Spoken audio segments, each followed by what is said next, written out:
కుర్చీని మార్చబెట్టి ఆ కుర్చీని మార్చబెట్టి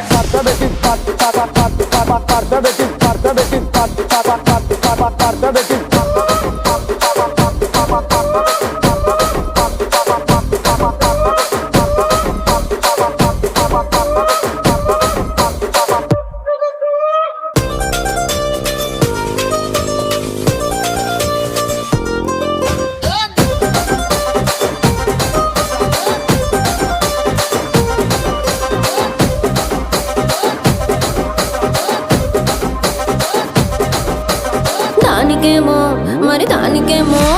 దానికేమో మేకలిస్తివి, మరి నాకేమో సన్న బియ్యం